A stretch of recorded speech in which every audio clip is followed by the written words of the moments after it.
text messages. Good day, everybody. Good day. This is probably not really a good time to talk, but I hope I can get some folks to check out the video as I'm out and about taking a walk this morning. Decided to sit down and take a minute. Hey, Brandon, how you doing? Good to see you. Rich Rising, Rich Rising. I don't say Grand Rising very much anymore. I say Rich Rising. Grand Rising is always good though. There's nothing wrong with that. But we're gonna earn this wealth out here and be Rich Rising as well. So I kind of titled this video that Pain is Awakening. I was just having a conversation with my godfather about pain and pain management. I'm glad you're doing good. I'm glad you're doing good.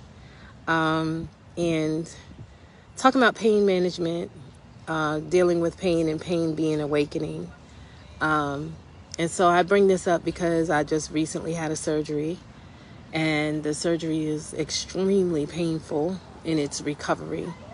It was a much needed surgery to have. I put off on it for a very long time, to which I should not have.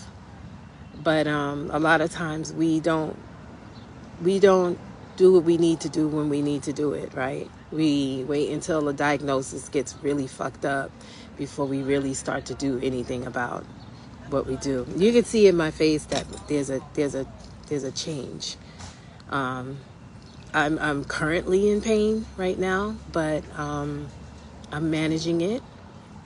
I have a high threshold for pain, but when that pain gets past 10, then I lose my shit, as with most people, right? And a lot of people are like, oh, why do you don't take pain medication? And so that I could distance myself from what's really happening? No. Hey, Mom. I just don't want to distance myself from what's really happening, because what's really happening is healing and awareness and awakening and just checking in on yourself, taking some checks and balances on who you are. So this painful journey that I'm having is helping me see myself 100%. I'm in the park where there's children, so you're gonna hear children. Rich Rising, Mom. So the pain that I'm experiencing is helping me reflect on me as an individual. And so with that, it helped me be able to analyze a lot of things that I've been discovering over the time that I have had this time off to do the surgery, be on some time off from work, and do some meditation sessions with people who talked about being in pain also. And I found that a lot of my participants in the meditation class are experiencing pain. And so I realized that we are living in a pain society. We are living in a pain, a society where pain is present in a lot of people's bodies, and they are walking around and they're not saying anything about it, right? They're walking around and you think everything is fine because they're smiling and they're doing that, their natural way of going about things, and they are in pain. And I mean, even people who are as young as in their early 20s. I had a mommy of 2 who looked very healthy. She's not overweight. She's not, she's what we would consider healthy. And she's experiencing a lot of physical pain. But she's also experiencing a lot of mental pain because she has recently become a single mother. And it's painful to her because she thought she had a partner who would support her. So sometimes what happens is the pain that we have inside of here manifests through the entire body. And it creates a situation, as we continue to be in this pain, it creates a situation where if we don't address it or if we ignore it, it turns into a bigger crisis. And over the years, a lot of us have been managing pain by walking through it and smiling and not saying anything about it and not doing anything about it, and just going forward into our own pain, and to the point where it manifests into something real, and it manifests to sickness, it manifests to cancers, it manifests to growths, it manifests into things that say, hey, you've been ignoring me all this time, and now I'm going to show up like this because I've been trying to get your attention for like 20 years, and 20 years you've been ignoring me, and now here I am, this thing that is making you sick physically, because I'm saying now you got to pay attention to me. And so that's what pain can manifest into. And so I share this because I am being transparent about my pain. And my pain has been with me for a long time. And it's been situations, frustrations, anger. It's been enviousness, and not being able to speak up for myself at some times, not being able to defend myself at some times. And it turns into pain, holding things in and not saying what I feel in a way that supports the whole. Sometimes I would say what I feel that only supported me and hurt others, so those things show up as pain, and it started to manifest in a way where people on some level annoyed me, became a pain in my ass, literally. And I had to learn how to deal with that, because as much as I can connect to people and touch people and make them feel like they're the best person in the world, I could also be the opposite and make them feel like the worst person in the world. And that's not cool. People say it's balance, but there's a way to go about having balance without hurting people and without harming others, and protecting yourself and putting a boundary around yourself. And so I had, during this time of my healing and recovering from surgery, it has taken me to places of pain that was unbearable, like childbirth unbearable. And that's the waves of pain that I'm going through. It's like some days I'm great and I'm wonderful and I'm here and I'm talking to y'all. And then other days I am curled up in a ball in the bed crying, in excruciating pain. I refuse to take meds. I know they had given me Percocet originally when I got out of the hospital, which is the same as Oxycontin. And I've never taken that before. And they did give it to me in the hospital. And they gave me some other injection in the hospital as well that made my head feel dizzy and made me feel really weird. But it did get rid of the pain. And then I tried the Percocet, and it just numbed me. It didn't really help with the pain, but it made me feel numb. And I didn't like that feeling. It also, what pain medication also does is it leaves you constipated. So the type of surgery that I had made it challenging for me to be constipated, because it would cause me excruciating pain to go to the bathroom. And so that was where I started to see a lot of my plant medicine journey,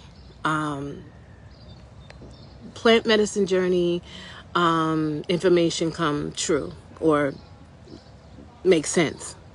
And there were some things that in my plant medicine journey that was telling me about this experience that was happening now, that I knew it was coming and I just didn't realize in what way. And that plant medicine journey showed me exactly what was the pain in the ass, and it was myself. And it was the way that I showed up for me. I wasn't showing up for me in my life. Wasn't showing up for me to put me first and take care of other situations after I put me first. So when I say pain is awakening, it awakens a part of you that makes you question, why did you allow yourself to get this way? So I bring this video because in September I will be doing a 4-week workshop on this very topic: neglecting ourselves, ignoring the pain until the pain awakens us. And it is a 4-week assessment, not just for women. I did address it to the women, but I address it to the men as well, because men, your health is as important as ours. And trying to get to the reason why we ignore our pain until it turns into a beast inside of us, until we get a diagnosis that says your life is being threatened because you're not paying attention to this particular thing, and you're walking through life as though you can continue to go through ignoring this pain, And so this course is to help facilitate how you love you, how your self-care works for you, and how we can stop manifesting illnesses in our body, and how we can look at the pain as an opportunity to awaken ourselves into better health. And so I use me as an example because I am the example. I am the example of how I've neglected my pain for so many years. And so I'm in the park, and this lady is just like walking around, and she wants me to pet her dog, and I just I'm in the middle of a video, so I'm not petting your dog.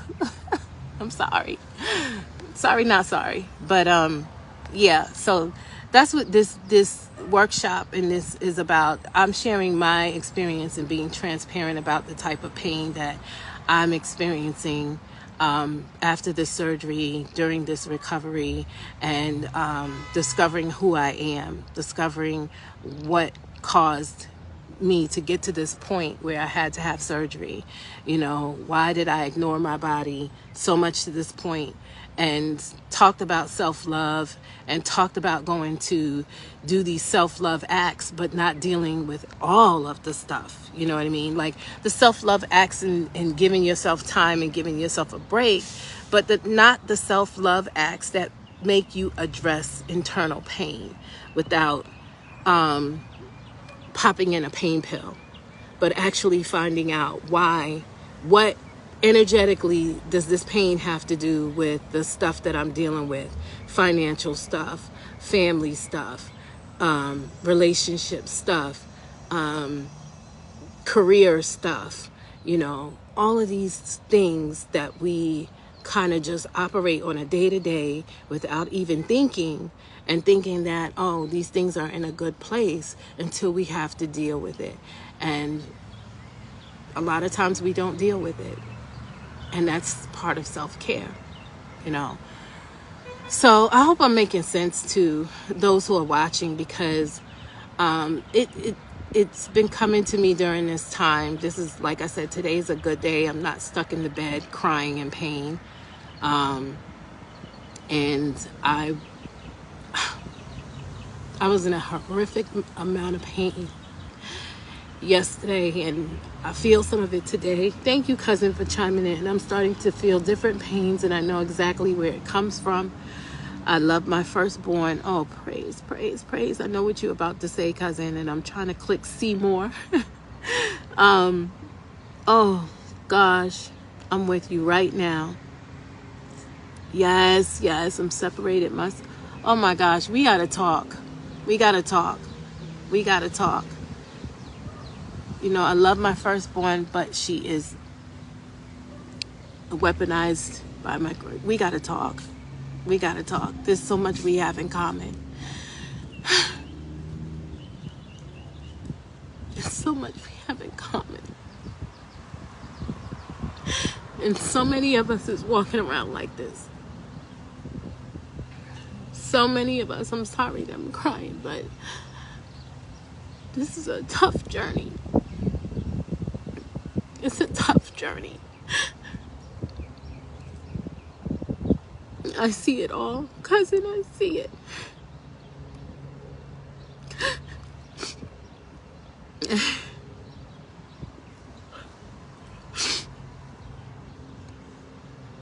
And I could finally put a name to what's going on.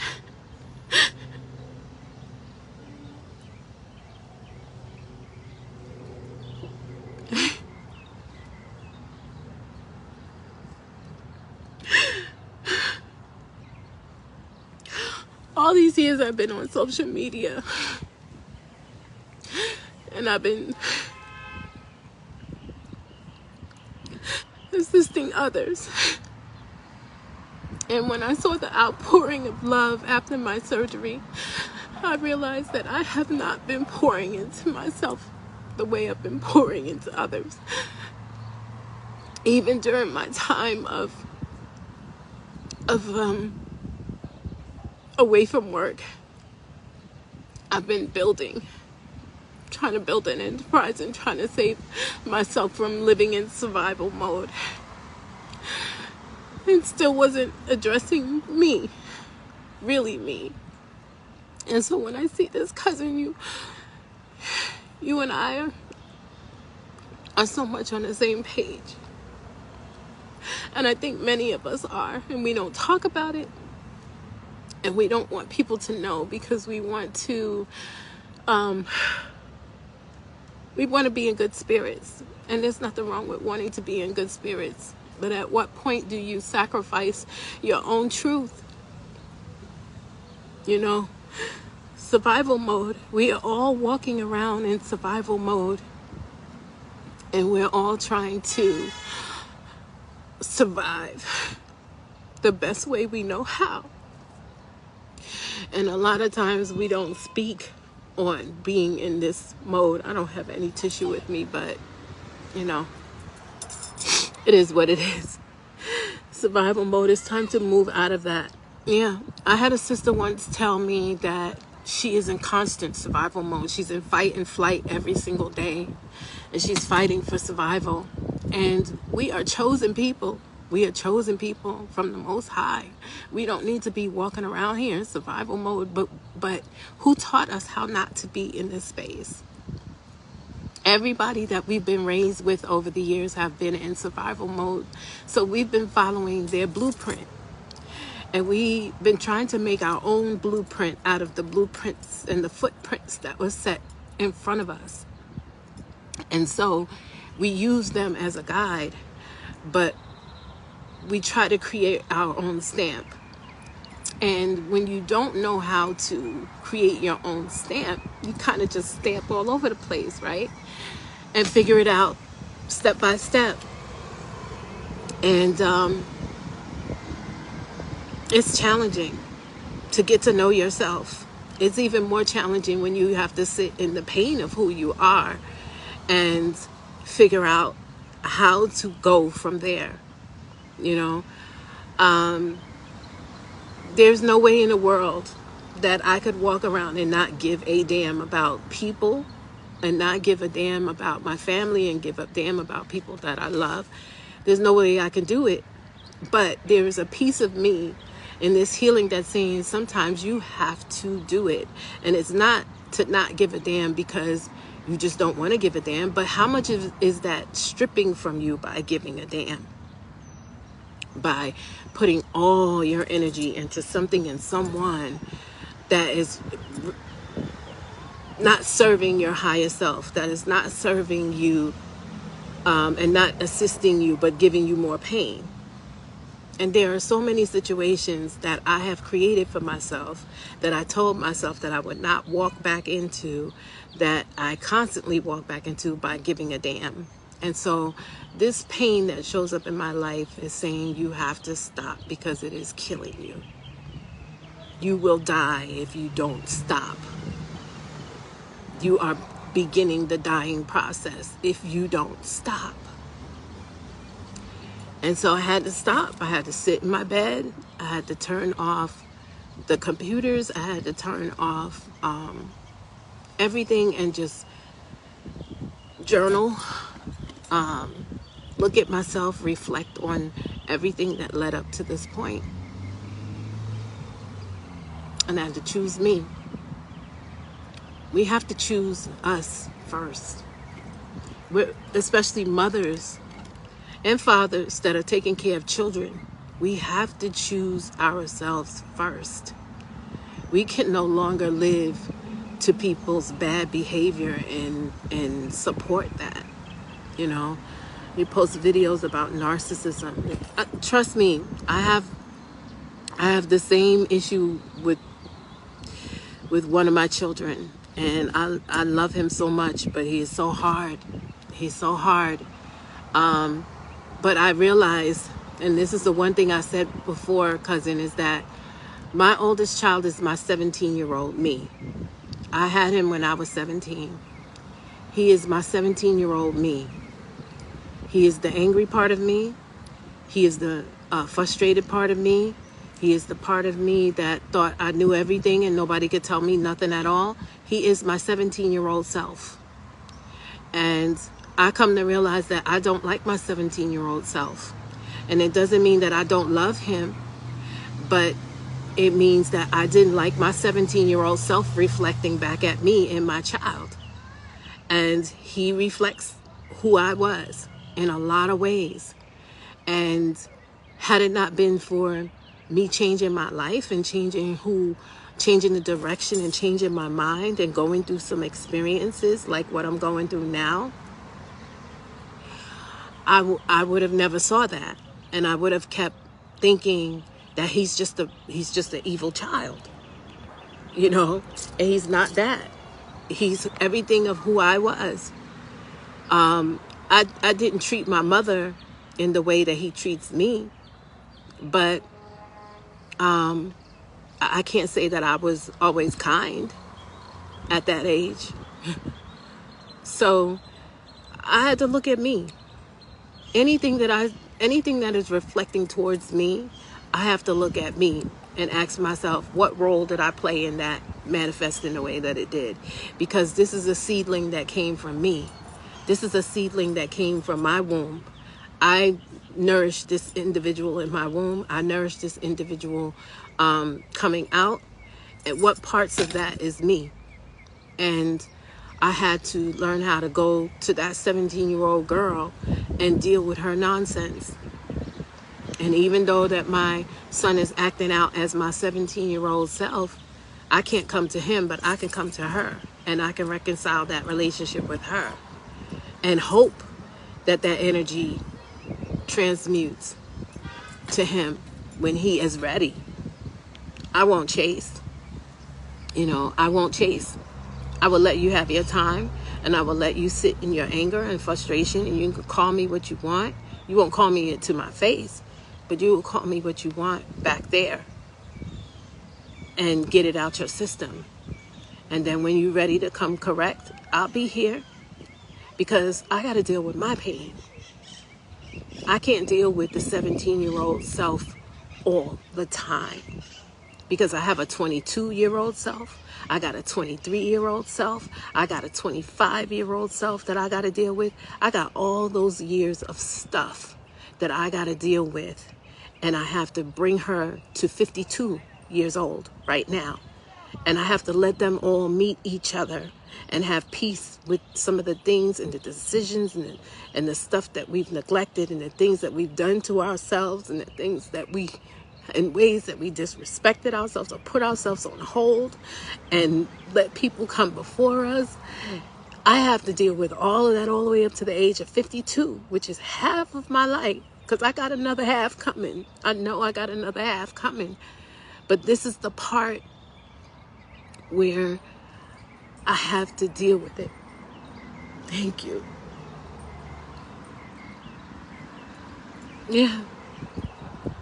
That was my biggest thing, was patience. Thank you, Rosalind. I have, I think I told the story before where I was in my mother's womb, and we don't remember those things, right? But it had to be such a traumatic situation being in my mother's womb, right? And it had to be so traumatic that Monique decided to come in November when she was supposed to come in December. Thank you so much, Addie. I love you. Thank you. Monique was supposed to come in December. December 25th, I was supposed to come, and I came November 10th. So this is a lesson in patience, right? And when Monique came to this world, November 10th, she came into this world with her lungs underdeveloped. She came into this world as a premature baby, almost dying. And in the 70s, 1971, you know, there wasn't technology like there is now to save babies. But they put me in an incubator, and I had to be on support for my lungs. And I had to be in support for my growth. And, oh, there's a, sorry about that, there's a bus in front of me. I hear and feel your pain. Reaching out to our sisters is the biggest support. And most of us have gone through the same. Thank you so much. Thank you so much.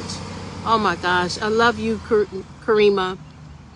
Thank you for sharing. Thank you for sharing. So let me finish telling you. So I was on support, I think, for the first couple of months of my life, because I just had to be here. I just had to come, right? And I came here ill-equipped with the things that helped me be able to breathe, right? Because breathing is the source of life. And because my lungs were underdeveloped, I didn't have that ability to get that source of life, right? So they had to give me an artificial source of life. And with that, I grew, and I became a child who had asthma, difficulty breathing, anxious, emotional. And I was a child that was always sick and always had to go to the hospital. Always. My aunt would tell me stories on how she would have to use her daughter's insurance in order to get me to the hospital, because I would always have a crisis. And so through it all, through the years, it has always manifested in this rush to do everything. I got to do this. I got to get this done. I got to do this. I got to do that. And I spent a lot of time trying to, good day, a lot of time trying to do everything in a rush, impatient, but anxious and ambitious. And this is the energy that I had throughout my teenage years. No one telling me what to do. I know everything. I'm going to do this because I got to do it now. I got to get it done now. And it was always like that. And even with my children, rushing them to be in a rush like me, being impatient. And this was the first time in a long time, with this surgery, with the experiences with my children. Excuse me, guys. Let me see if I have any tissue, because I'm just being nasty right now. But, the experiences with my children, showing me who I am, showing me how pain shows up in my body. So I thank everybody that's on this thread right now that's listening to me. I thank y'all for the support. I thank y'all for the love. I thank y'all for the coincidence, because it lets me know that we are all in this together, especially where you have beautiful, strong, talented women here. Rosalind, Karima, my cousin Barbara, Addie, all of you beautiful women that joined this conversation. You all have gifts. You all have beautiful talent, but we all have challenges, and we all have pain on some level, whether it be mental pain. Mom, you too, and I love you so much. You helped me through so much. I have a second mom, but we need each other. We need forums and groups and things like this to help one another. I am recuperating from surgery, but I promise my heart, when I'm out of this pain, that my heart is in the community of women that I love. And I support y'all. I support y'all. I'm such a crybaby, but I mean it from my heart. So it's on my heart to help us with this collective healing. Collective healing. We can't get it from the doctors. We can't get it from the hospitals. We can't get it once we get a diagnosis from somebody and they tell us that we're on our way out of here because of the way that we have been not caring for ourselves. We can't get it from them. We get it from each other, the community of each other.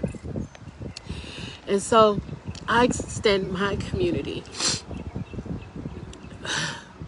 And I needed to release. I haven't cried. I can't say that I haven't cried, but I haven't had this type of purge in years. In years.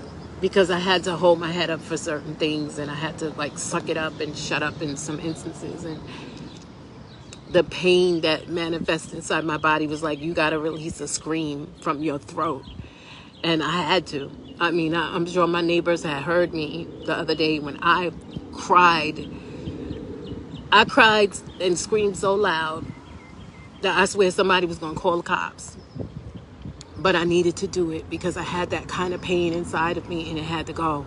And the pain in my body kept saying, let go, let it go, Monique, let it go. Why are you holding? And I'm clenching. I'm clenching like this. I'm clenching and I'm holding on to it. And I'm like, why am I holding on to this pain? Monique, release it. Let it go.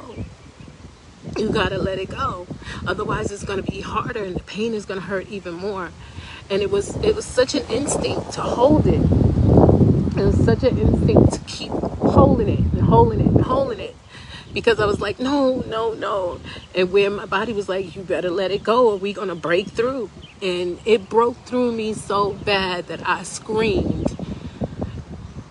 Because I was holding it in here in my throat chakra. I was holding it in my heart chakra. I was holding it in my solar plexus. I was holding it in my sacral chakra and in my root chakra, because that's where the issue was. The root chakra is the root of who you are, the soul of who you are on this planet. It is who you are with your family. It is who you are financially. It is who you are spiritually. It is who you are on this planet. And when you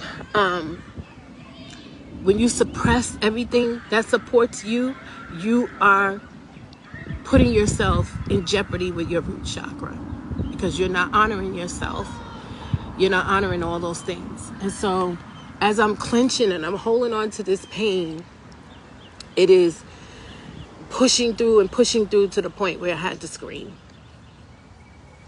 And that scream let everything go.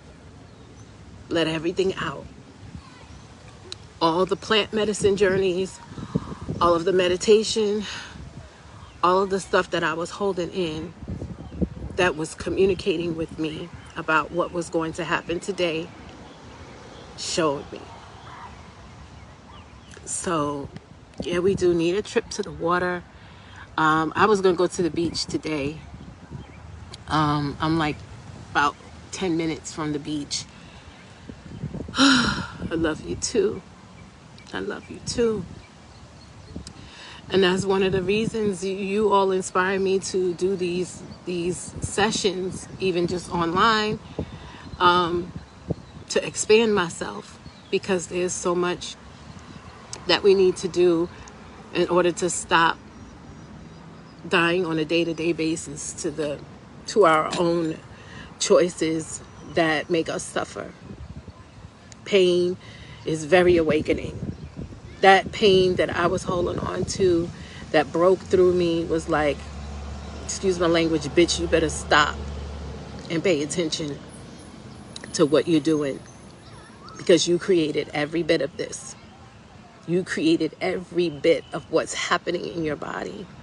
And you created it from your mind, and you created it from your decisions, and you created it from your feeling a lack of love, from your feeling like you have to carry the weight of the world on your shoulders, how you have to carry and take care of your children, and you have to take care and make sure you back up your man in your life instead of backing you up first. You know, why do we do this to ourselves? I know that I'm holding on to way too much and it's coming out physically in my body.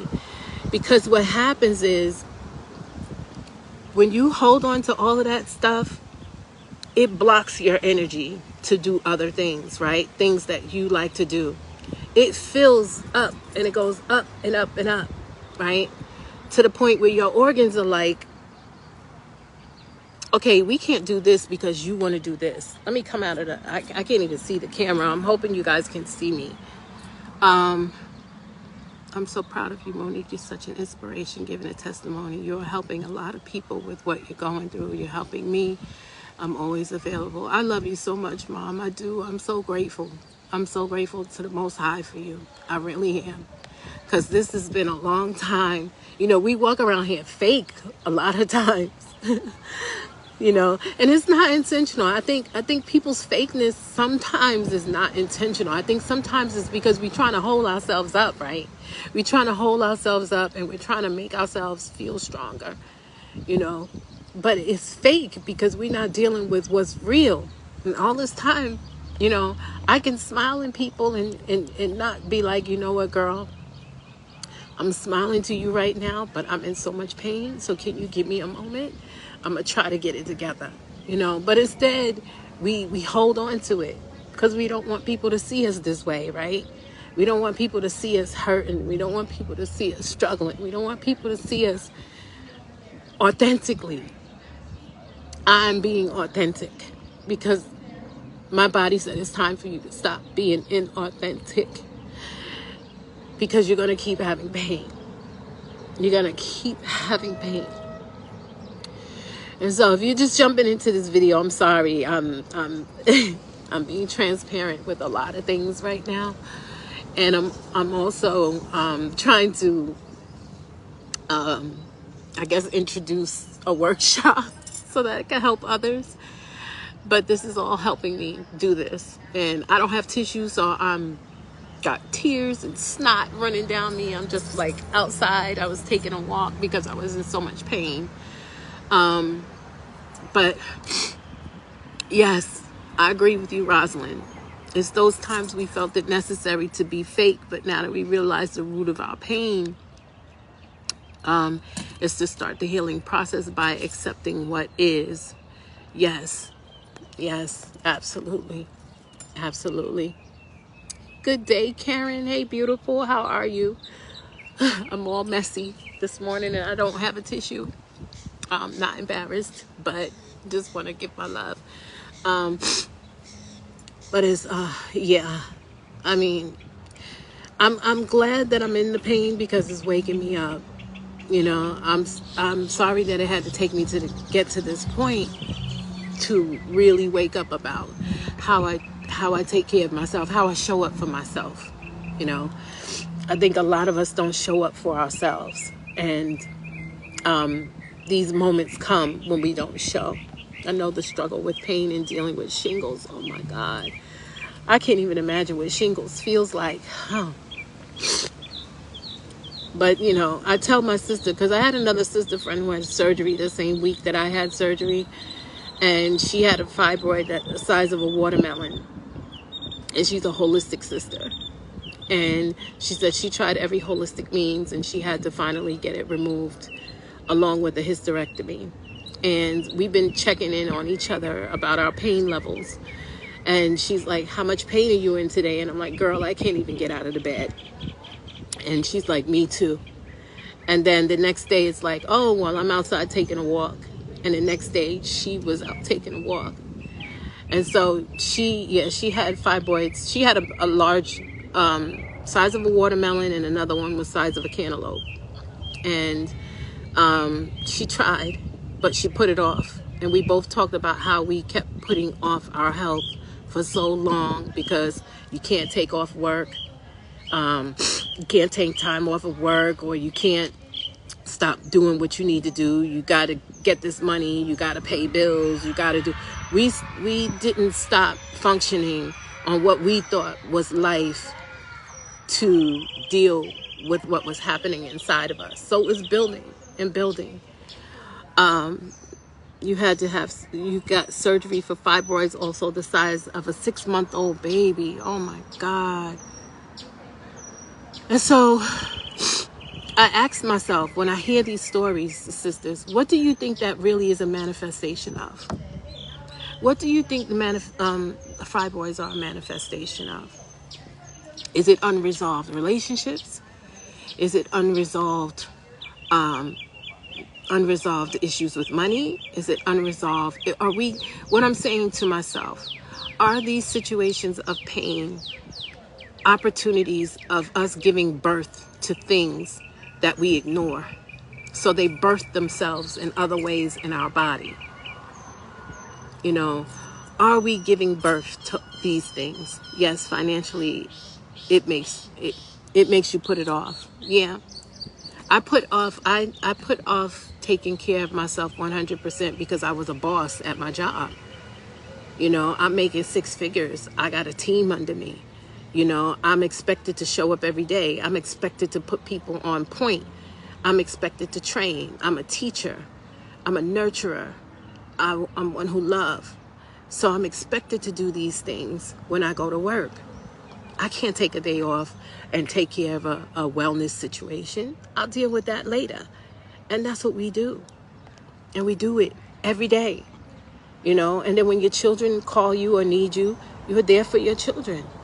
You know, oh my God, what happened? What do you need? What happened? Okay, I'll send you this money. Okay, you want me to get the kids? I'll come get the kids. You know, whatever the situation is, we put those things off, but we don't deal with our situation. I'm sorry. Let me clean myself up because this is becoming a nuisance. Sorry. I got to get me a piece of paper or something. Okay.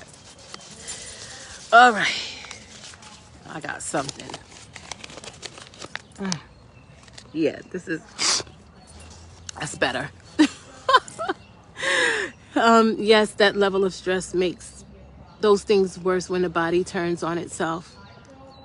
I think it's deeper than what we think. Normally in the minority women, I'm hitting see more, so I'm trying to see what more it says because it doesn't give me the whole thing. Okay. This is a podcast topic for real. I know that's another thing that I've been trying to do is get the podcast together. But oh my God, you were speaking the truth. The thing is that I've learned this from my mom. I saw my mom doing this. I saw my mom taking a lead on everything. And I've learned it from watching her. And I thought this was the thing. This is the way you operate in life.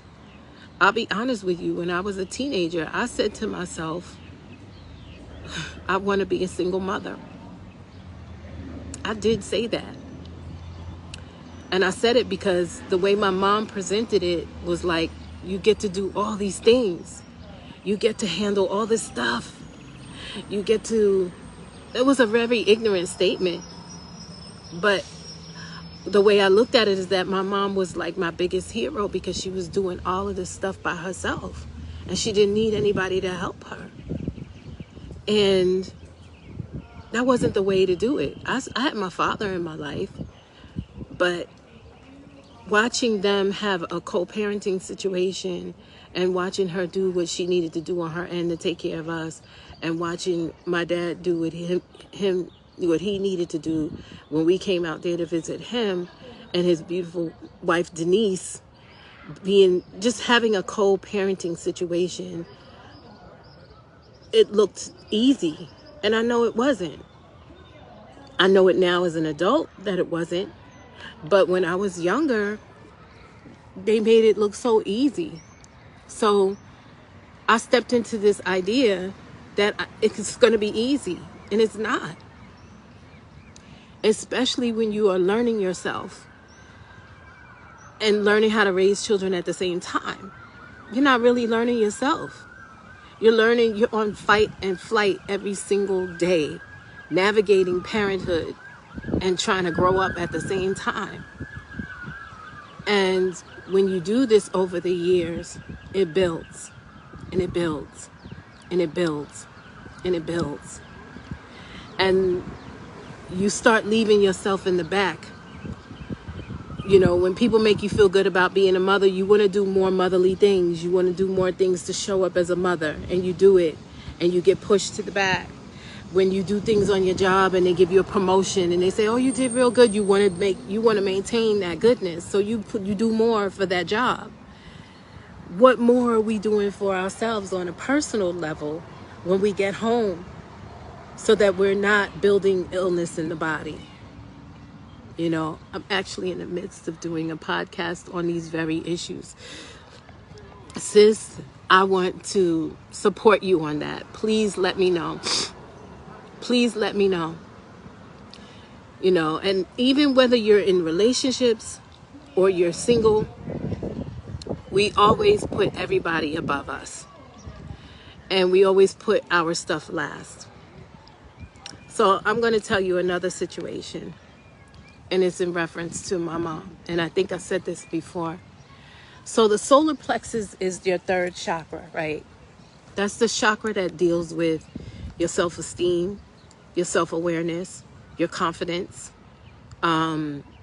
your feelings about who you are individually, how you show up to others, how you show up for yourself. It deals with all personal feelings about you. It also is related to your stomach organ, your pancreas, your liver. And when you start to lose energy in those areas via depression, via anxiety, via lack of accountability, via lack of self-love and awareness, when you start to lose energy in those centers, you start to develop illness.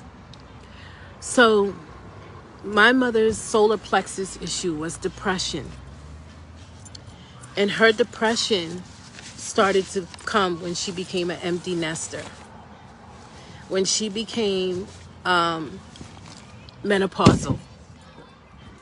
And this is why menopause means so much to me. When she became menopausal, she became more depressed.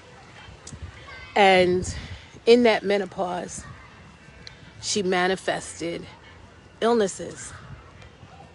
Ultimately, she manifested pancreatic cancer, which is a solar plexus issue right here. Came from depression, low self-worth, low self-esteem, anxiety, illness. Also was digestion issues, right? Not eating the right things, so she was eating things to support her illness. Sugar was feeding her cancer. And the cancer kept growing even though she was getting treatment. She went through chemo, she went through radiation. The tumor got bigger. It didn't get smaller because she was not addressing the truth. She was not addressing the true reason why she was feeling the way she was feeling. She was still hiding in this persona of being a superwoman to her children. This is what we do, Black women. We hide behind strength. We hide behind the pain. And we don't say anything. And we walk around here as though we can walk through walls. And we probably can. But we can probably do it even better if we really was honest with ourselves. And so I looked at that as she was getting sick. I was going through my herbalism certification and my Reiki certification, and I started to learn how energy worked. And I started to see that all of her issues started with self. And that's what it is for all of us. All of these issues start with self. Because we think that we can do it all. And we probably can when we're optimal in our health. And when we're optimal in being truthful with ourselves. You say, yeah, I can do it, but I need at least a day to lay down and rest and turn my phone off and leave people alone and get what I need for me to recharge so that I can go back out there and be even better. But instead, we do 4 hours of sleep, 3 hours of sleep, maybe one meal a day, running around with the meal in our hand, running around with the phone in the other hand, running around with taking care of everything for everybody and leaving us last. And so when I saw that in my mother, I realized that there's nothing that I can do to save her. She has to save herself. I can be there and I can support and I can love on her because touch is everything. Hugs are everything. Kisses are everything. But if she doesn't recognize that she has done this to herself, and if she doesn't want to be truthful about who she's showing up as, and maybe she didn't recognize it, but if she's not going to be honest with that part of herself, I can't save her. Just like nobody can save me if I'm not honest about what's happening to me, right? If I'm not honest about the things that I'm feeling inside my body, or if I'm not honest about how I've created these things inside my body, then I can't nobody can save me, right? Only I can save me because I know what's in here. See, nobody knows what's in here, what's in your mind, what you think about, what you feel inside before you go to bed, the things you think of, the secrets that you hold inside. Nobody knows those things but you. So they don't have the keys to helping you heal. Even the doctors don't. Oh, God, this is gross. I'm sorry, y'all. Oh, that's gross. I'm snot nasty right now. I'm sorry. Hold on. Let me get I'm going to redirect y'all over here while I get this. That was nasty. Oh, God. Ugh. I need tissue. I got no tissue. Okay. I'm sorry, y'all. That was gross. So anyway, like I was saying, if we don't get to a point, oh God, oh my God, that's nasty. If we don't get to a point where we recognize those things in us, nobody can save us. The doctors can't save us. The people around us that love us can't save us.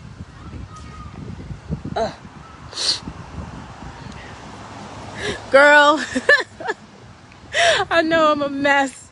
I'm snotty nasty out here. Oh my goodness. Thank you though. The message is real though. The message is real. Because I probably wouldn't have normally got up here and be this transparent. But it's a real message. Oh gosh.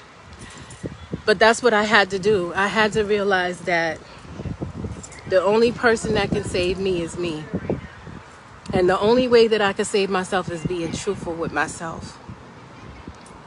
And so I encourage everybody that's been on here and that's been encouraging me.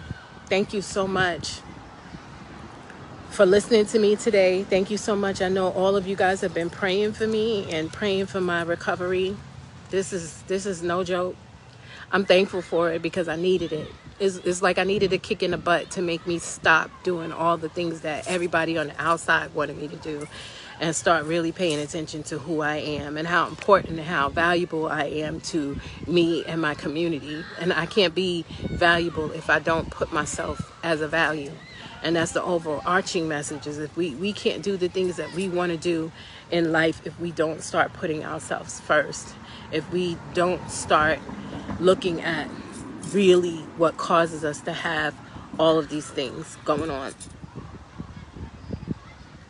So I'm sending my love. Thank you, Addie, so much. Thank you, Rosalind. Karen, thank you so much.